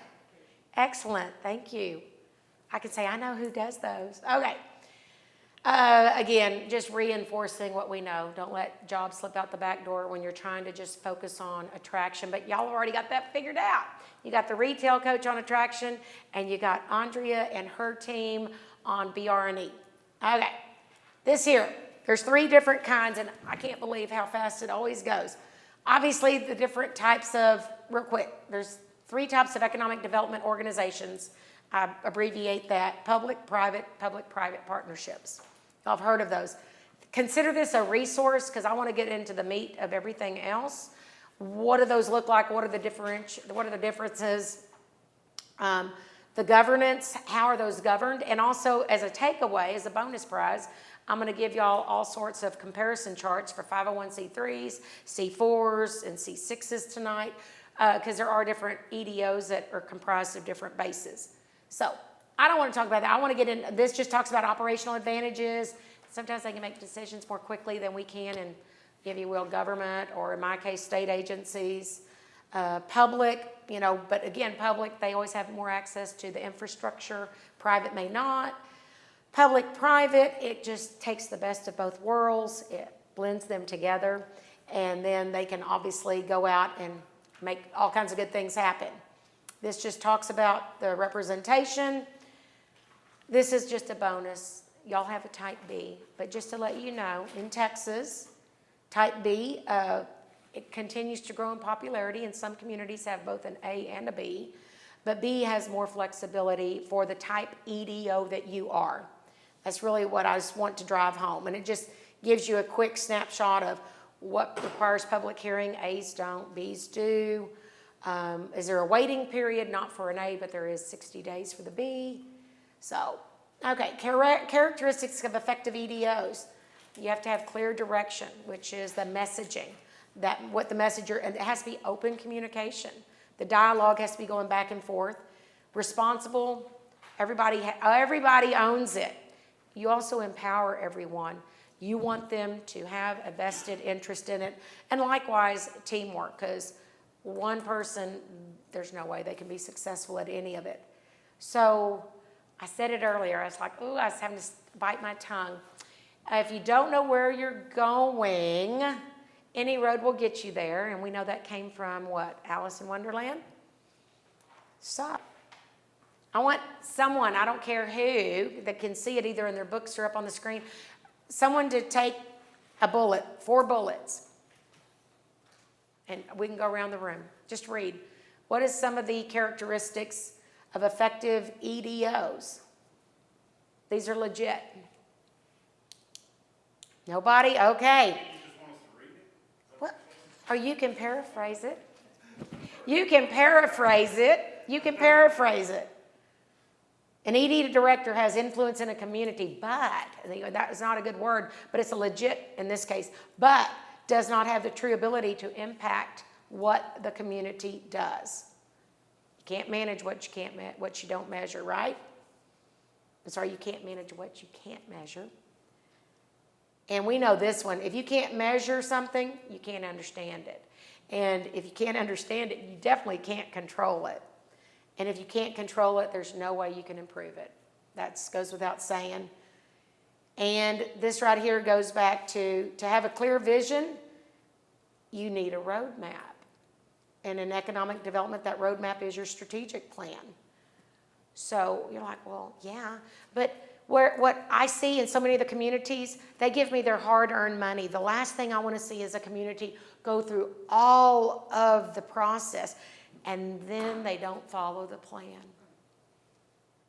They spend a lot of money, and I like my work to be used. And don't put it on a shelf, if you will. But strategic planning, literally in these boxes, is what comprises to help you have a very effective economic development organization. And strategic planning, that is your key, because y'all got to know where you're going. You just can't, well, we do a little this, a little that, it'll just happen. It doesn't. You got to plan, where are we trying to get to? Who do we want to be? And then we have all of these items in order to help us facilitate to get there. So quickly, It's a realistic assessment of your resources, your constraints, your opportunities. It establishes a clear mission and shared vision. You have achievable goals. Likewise, there are action plans that are monitored and evaluated and measured, right? And then the clear indicators, and then you have clear indicators of what those measures of success look like. And we're going to work from the top down. You got to have a vision first, right? And so in that, you've got to know, who are we? Where are we going? Who do we want to be? And then the mission is, how are we going to get there? And then the corresponding, you have goals, you have objectives, and I know y'all have all heard of these, and strategies and tasks. So, but what I want to focus on is, when I work in communities, I'm just saying, maybe it's not like this here, but this is a part of the economic development course that we facilitate up to 3 times a year. People can get their vision, their mission, their goals, and their objectives, and even sometimes their strategies. But what's missing are the tasks. It is the measuring of those and following up. So goals, they represent your overall vision and desired outcomes. Your objectives, you're setting those performance standards. And your strategies, you're defining you're going to achieve those established goals and objectives. And y'all have seen this before, SMART, right? All strategic plans need to be SMART. They need to be specific, measurable, attainable, relevant, and time-based. And it's okay. 5 years for a strategic plan is really short in nature. But it takes at least 5 years, 2 years, 3 years, 1 year. That's not enough because you're still laying the groundwork, if you will. So you're going to see that more here in a moment. So part of the strategic planning process, this is to have an effective EDO. This is all relevant. You can say, yeah, we need to do this, we need to do that. But if you're not measuring it along the way, it's pretty much all for none, because you can't celebrate those successes and then build upon them and go to the next level. So, and trust me, companies are doing their homework on y'all. And we all know this. If you don't have a website, first of all, you don't have if you don't have a presence out there, no company's going to want to come to your community. But then when they're out there and they've got their people, they're looking for ways to shortlist you anyhow, and that's to take you off of the shortlist, right? That shortlist approach. But if they see you have a strategic plan, they're like, you know what, this group is with it.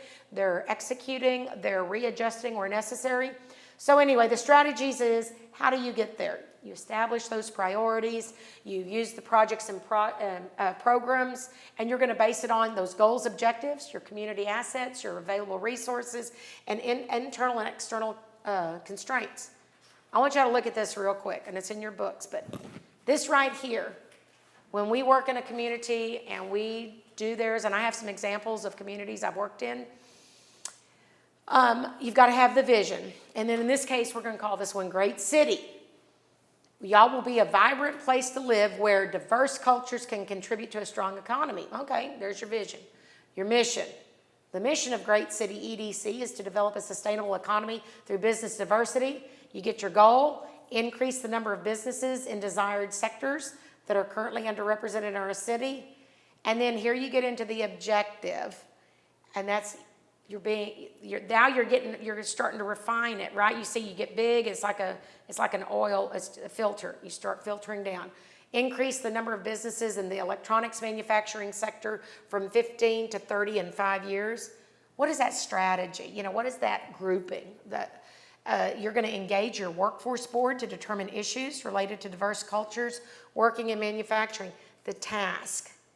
Establish a discussion outline and set up a meeting with workforce board representatives by May 1st.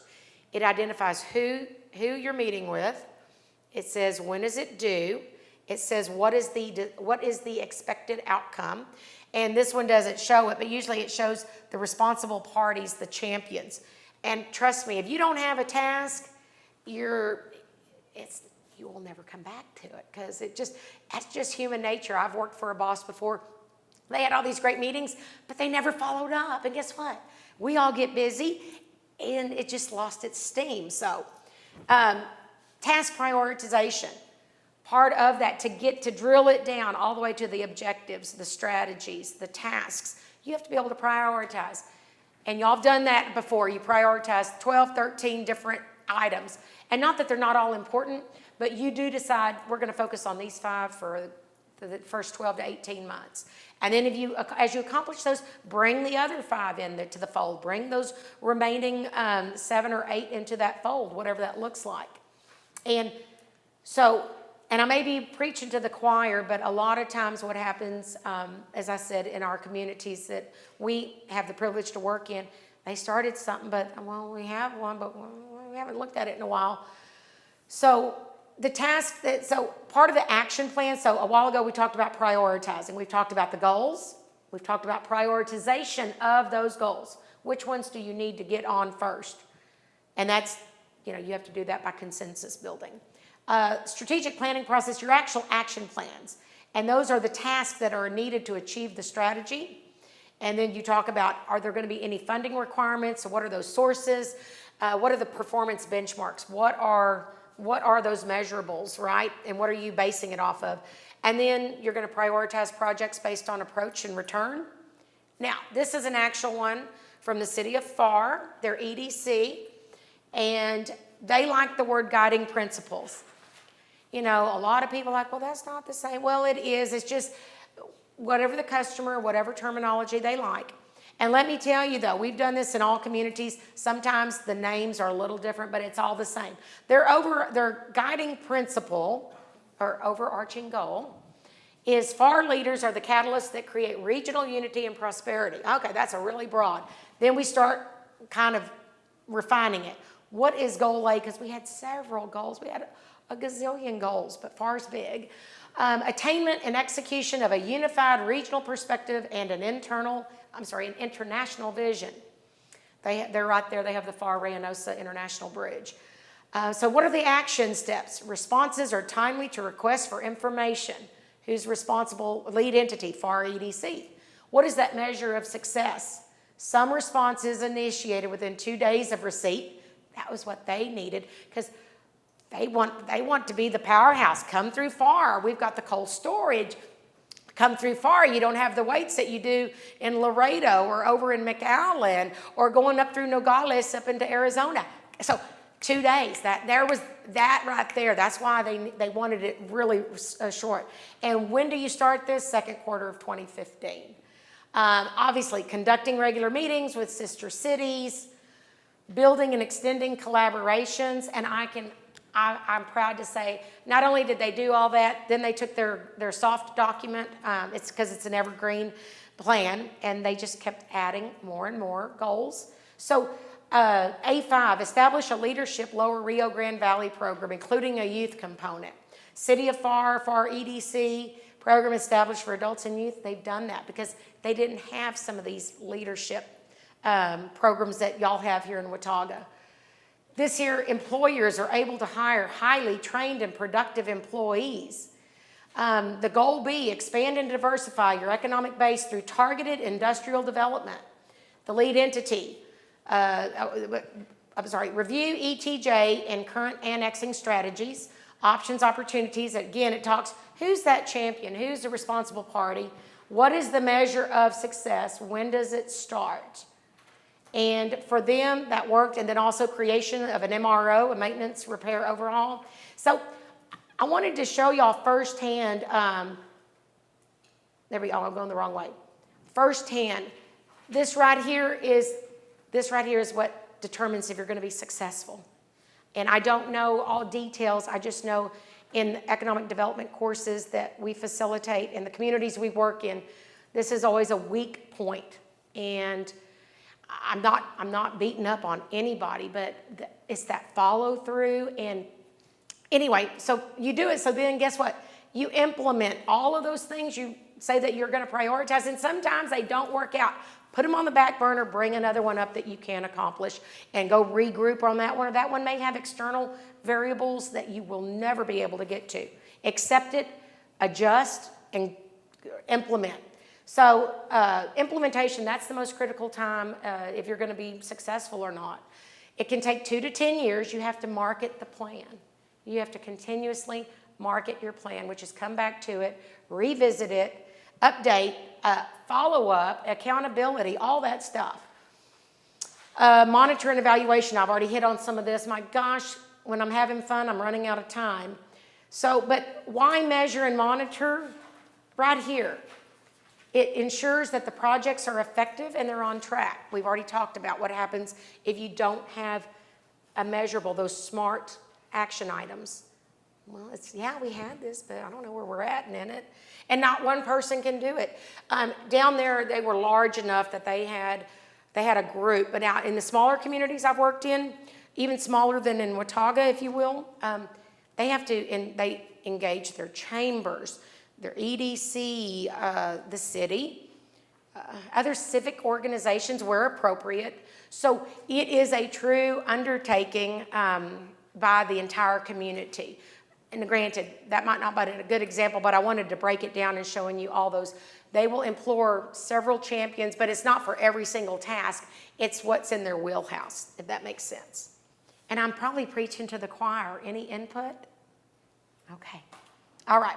I'm going to let y'all see this, but if you don't measure and monitor, it's going to go nowhere. You're not going to know if all the money you spent to try to achieve landing, let's say, I don't know, expanding, helping your businesses expand or ensuring you have an adequate talent pipeline, if any of that's going to come to fruition if you're not measuring it, monitoring it, evaluating it, rinse, repeat, and if it's broke, hurry up, fix it, get it adjusted.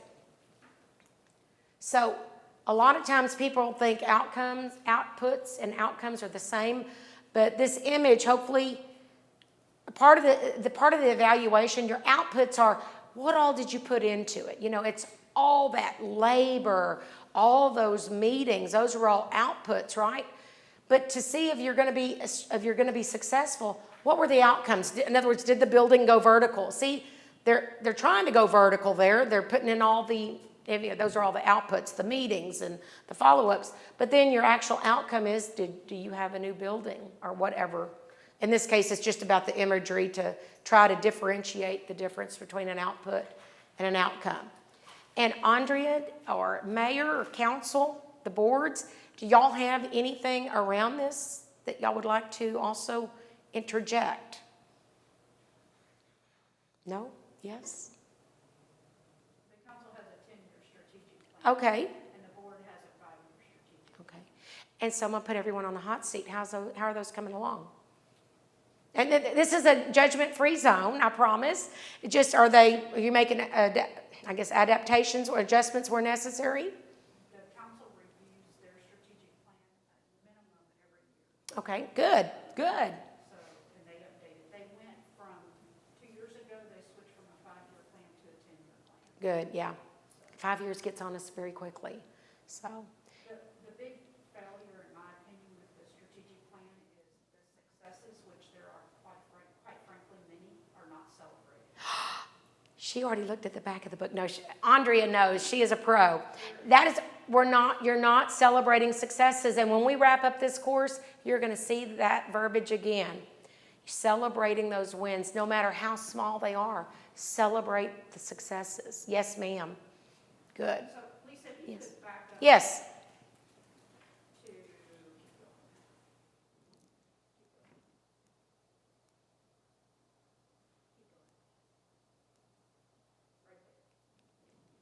so where some of the problem comes in is confusion about where the board / council's role in the strategic planning process stops and starts. Okay. So a lot of times, board members and council members want to be more task-oriented and forget that they're policymakers. Gotcha. So their role is really in the top portion. Yes. Developing the vision, mission, Yes. and the goals. And sometimes the objectives, but the strategy and the task should be left to city administration. It should. So Yes. we need to be told, city administration needs to be told, this is what we want you to focus on and when we want you to accomplish it. But then the board, the council needs to step out of the way and give us the authority and the ability to figure out what strategy we're going to utilize to accomplish what they've told us they want to accomplish and when they want to accomplish and the tasks that are needed to accomplish. And you're going back to something we talked about at the very beginning, Andrea, and how it all melds in and ties together. part of the role of the boards and councils. It's oversight, it's policy-based, it's that higher pinnacle strategic level. And if you will, in the details, turn that over then, and it's not meant disrespectful, I too am a doer. I'm not senior leadership in my organization. Let the doers take care of the details. You know, the devil is in the details. So you're absolutely correct. In my own organization, we do. They got the mission, they've got the vision, the mission, and they'll even craft out at times what they think some of the goals need to be. And then after that, they're like, y'all figure out how y'all are going to get this done. And then they give us a timeline to get it back in. We're currently updating our own strategic plan internally in the agency, and I'm also working on that effort since that's what I do. But my point is, yeah, you've got others that are like, oh, I got to do what? And then others just like, let go. This isn't what, you don't need to worry about this. You need to stay up here at the 100,000 foot level. So no, that's very important. I apologize. I skipped over what the differentiator is between when you're looking at what is the role of the boards, the council, and then and then between them and city administration, where's that delineation? And traditionally, it'll stop pretty much after goals, and then let the city, those staff, let them run with the details and put it together. So. And they do have a strategic planning session scheduled for the 24th and 25th of April. Oh, good. Just as a reminder. Okay, good. Well, then. Saturday, the 24th will be joint with the council and the EDC, and Sunday will be just the 25th Well, will be just the council. this may be something y'all can reference then, just as oh yeah, we talked about that. So consider that. Yeah, okay. Thank you, Andrea. Anyone else? Anyone else? Okay. All righty. Guess what? I've saved the best for, revisit plans annually. The city, you're doing that. If it's broke, fix it. Take immediate action. Guess what? We really need to talk about this. And even though we didn't start right at 6:30, I always like to end on time, but we're going to go through understanding ethics. Each one of us, including yours truly, I may not be a part of your community by being a resident, but we're all held in this room to a higher level of ethics. And why is that? Because the public entrusts us to go out and do the right thing. And so this little bubble right here, it really summates it perfectly. It's knowing the difference between what you have a right to do versus what is the right thing to do. There's a difference. It's a fine line. And we're going to get into some more details. It's about choices that people make about ordinary and extraordinary decisions in day-to-day life. It's also about upholding yourself to higher standards of conduct than simply adhering to the rules of the law. Again, in some form or fashion, you've been appointed, and people have trust in us. We're expected to be transparent. So it's how we act as individuals. It's how we structure our organizations and the work. Likewise, it's also how we structure our society, our laws, and our systems. And we also recognize in the United States, we all know this, if you've ever worked with international companies, they don't adhere to the same ethics policies that we do here in the United States, and that can cause a lot of consternation if you don't do your research up front. Ethics it's not just feelings or conscience. It's so much more than that. It's not the same as religion. It's not just following the law. It's not following, well, everybody else does it. It's not that. And it's definitely not technology or science, i.e. what can be done. That's not what ethics is. And 2 ethical questions. Is it a question of action? How should I act? Or is it a question of character? What kind of person should I be? And so I like this quote from Theodore Roosevelt: to educate a person in mind and not in morals is to educate a menace to society. And I'm gonna let this sit here, but we all know people don't, I like to be optimistic. I don't think people intentionally try to be unethical. Sometimes there's that cloud or that gray, but then there are some people that really are. And unfortunately, what is it? One apple, it seems to make the whole group bad.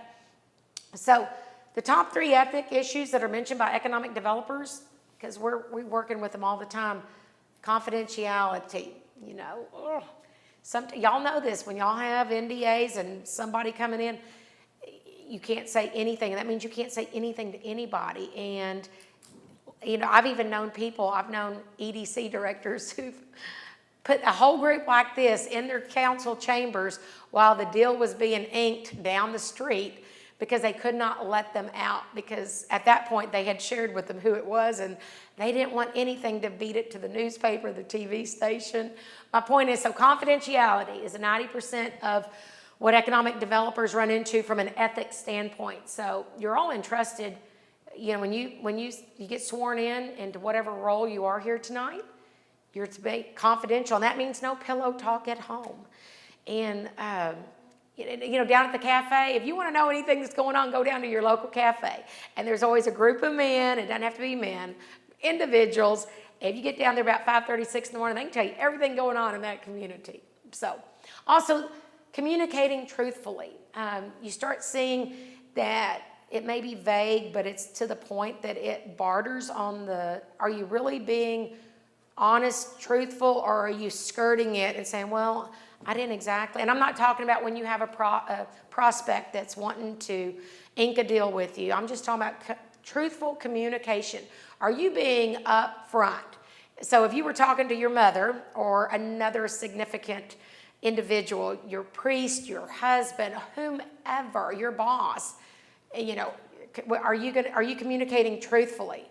And then also conflicts of interest. This doesn't seem like a big one.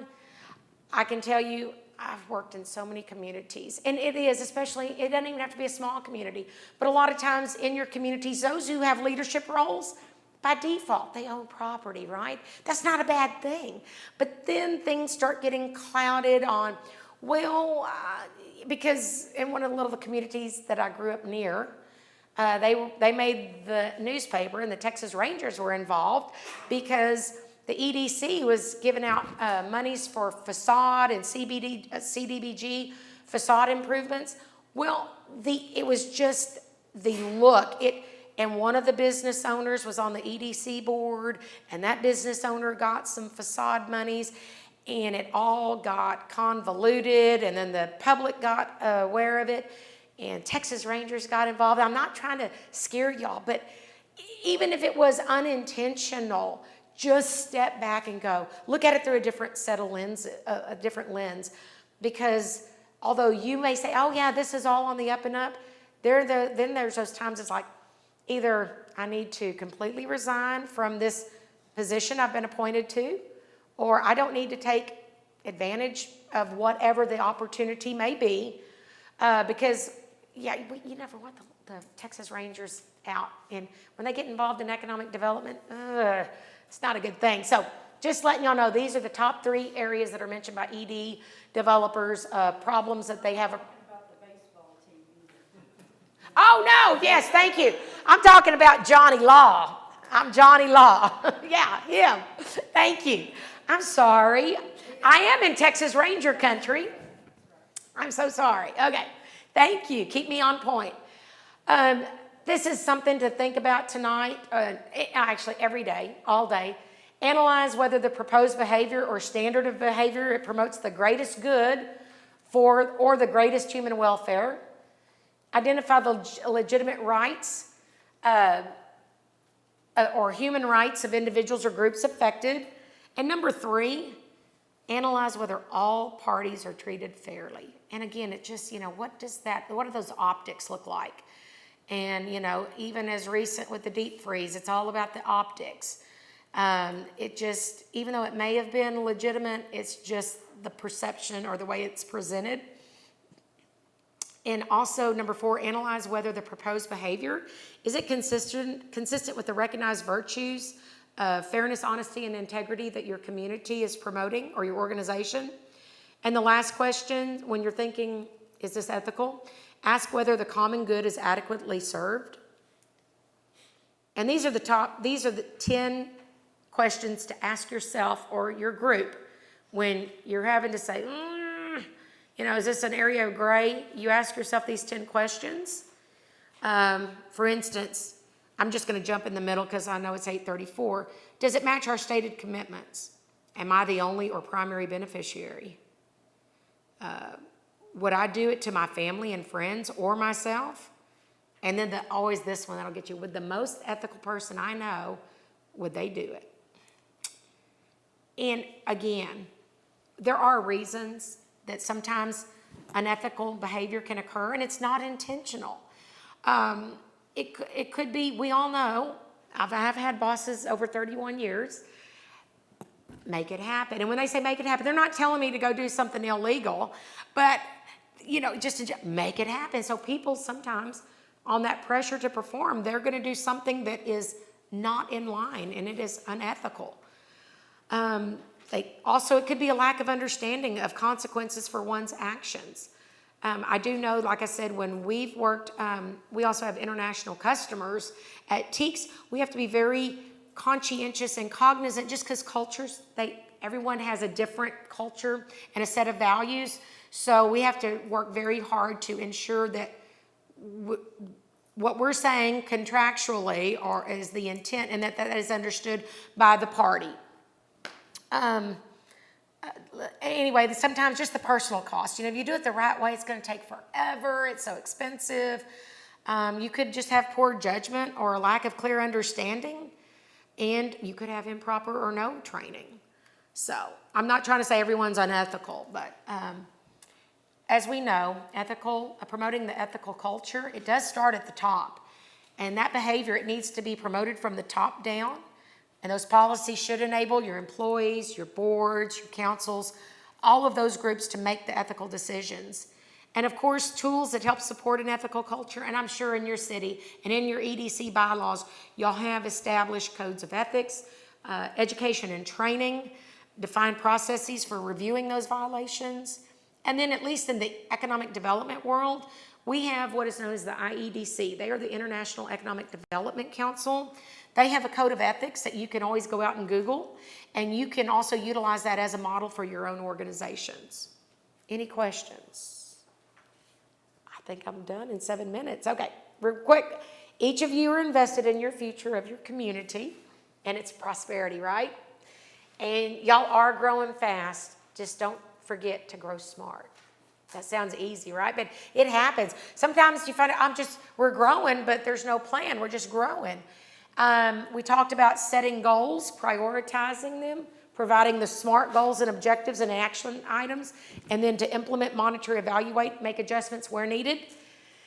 And then we've been talking also, ethics is about upholding higher standards of conduct for each of us, because we're all here because someone's placed their trust in us. About upholding higher standards of conduct than simply adhering to the rules or the law. And then, of course, wrapping up, take care of your existing businesses. Economic development is a process. It's not an event. And obviously, y'all are, but remember, your community must be fully committed in time, money, resources, and learn to use good ideas from others. It's not that you're stealing them. It's a compliment.